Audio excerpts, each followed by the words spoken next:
बाळासाहेब ठाकरे यांच्या जयंतीनिमित्त मुंबईमध्ये झालेल्या ठाकरेंच्या मेळाव्याला काही आमदार अनुपस्थित राहिले होते आणि यामुळे वेगवेगळ्या तर्कवितर्कांच्या धर्तीवर आरोप प्रत्यारोप सुरू झाले होते। पुणे जिल्ह्यातील खेड तालुक्याचे आमदार बाबाजी काळे हे देखील या कार्यक्रमाला अनुपस्थित होते। मात्र आपण पक्षाशी एकनिष्ठ असून तालुक्यातील कामामुळे मेळाव्याला उपस्थित राहू शकलो नाही असं स्पष्टीकरण आमदार बाबाजी काळे यांनी दिले।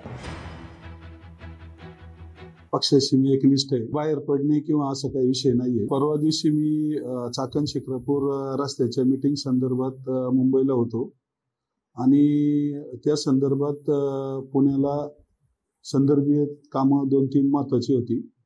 मेळाव्याची मला पूर्ण कल्पना होती, जाणं गरजेचं होतं, परंतु त्या रोडवर दिवसेंदिवस रोजच घटना घडायला लागल्यामुळे आदरणीय जिल्हा संपर्क प्रमुख सचिनजी आहेर साहेब यांना मी सांगितलं होतं की साहेब मला उद्याच्या मेळाव्याला यायला जमणार नाहीये, या रस्त्याचं महत्त्वाचं शासकीय काम आहे। लोकशाही मराठी ऐका, पहा, जागरूक रहा।